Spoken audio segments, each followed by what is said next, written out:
At 11:42 p.m., a terrified woman called 911 and told the operator that armed men had invaded her home, demanded money, and executed her parents.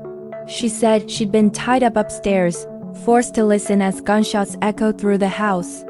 By the time police arrived, they believed they were walking into the aftermath of a random home invasion.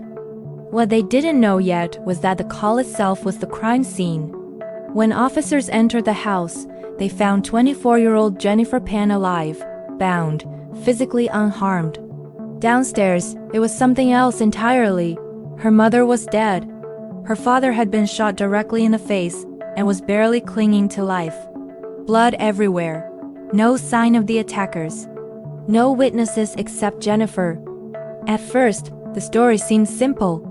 Jennifer was the sole survivor of a brutal, senseless attack. The lucky one. The victim. But within hours, detectives would realize something was wrong, because the woman they were protecting wasn't a witness. She was the architect, and this wasn't a robbery gone bad. It was a murder planned from inside the house. From the outside, Jennifer Pan's life looked flawless. Her parents were immigrants who had sacrificed everything to build a stable life. They owned a nice home in a quiet neighborhood. They demanded excellence. And Jennifer was supposed to be proof that it all worked. She was described as a piano prodigy, a competitive figure skater, a pharmacy student at a prestigious university. The golden daughter. So when she told police that 3 armed men broke in, tied her up, and shot her parents for no reason, no one questioned it. This was a disciplined, obedient daughter whose entire world had just been destroyed. Police launched a search for the mystery gunman. But almost immediately, the story began to crack, not in obvious ways. In quiet, uncomfortable ways. The first question was simple: why was Jennifer still alive? If the attackers were ruthless enough to execute her parents, why leave the only witness breathing? And why was she restrained upstairs, neatly tied, while her parents were taken downstairs and shot? It didn't feel random. It felt staged. Then there was Jennifer herself. In interviews, she was calm. Too calm. Her answers were detailed but rehearsed, like lines memorized in advance. Even during the 911 call, her fear felt controlled, polite, as if she was performing panic rather than experiencing it. Veteran detectives stopped looking for outside suspects. The real mystery wasn't who broke into the house. It was who Jennifer Pan really was. And when they started pulling at that thread, everything unraveled. The perfect daughter didn't exist.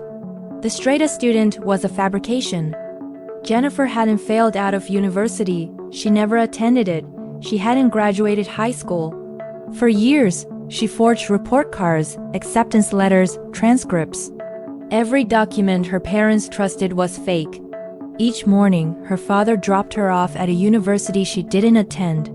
She spent her days hiding in libraries, pretending to study. All of it was a performance designed to protect one secret, a boyfriend her parents despised. When her lies finally surfaced, her parents didn't just punish her. They shut her life down. Phone confiscated. Internet gone. No boyfriend. No freedom. Her father made it clear, choose your family or lose everything. That ultimatum broke Jennifer. It radicalized her. Instead of running away, she chose a solution that removed the problem entirely. Her parents weren't obstacles anymore. They were targets. Jennifer's plan might have worked, if not for one thing she never accounted for. Her father survived. Days after the shooting, Pan woke up from a coma. Despite a bullet passing through his face, his memory was intact. And what he told police destroyed Jennifer's story instantly. He remembered seeing his daughter speaking calmly to one of the gunmen, not screaming, not restrained, talking to him like they knew each other. He also remembered that she wasn't tied up during the attack. The victim narrative collapsed. Police brought Jennifer back in for another interview. This time they didn't tell her that her father was awake. They let her lie again and again. Then they applied pressure. They told her they had satellite footage that could see inside the house. It was a lie, but Jennifer didn't know that. Years of deception had trained her to fear exposure more than truth. She cracked, but not completely. Her first confession was just another lie.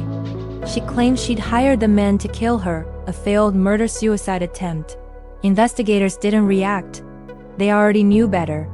Finally, cornered by her own contradictions, Jennifer admitted the truth.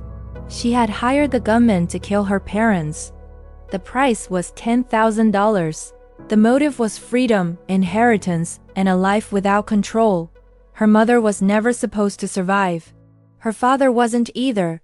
The victim had orchestrated everything. Jennifer Pan, her boyfriend, and their accomplices were arrested and later convicted of first-degree murder and attempted murder. They received life sentences. Years later, appeals would reopen parts of the case. Legal technicalities, procedural errors. But nothing changed the core truth. Jennifer would never walk free. Her father and brother would never see her again. Han Pan later said he lost his wife and his daughter on the same night, one to death, the other to truth. This case isn't terrifying because of masked intruders or random violence.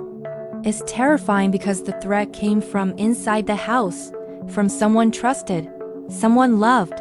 So ask yourself this: what's more dangerous, a monster you see coming, or one that's been sitting at your dinner table the entire time?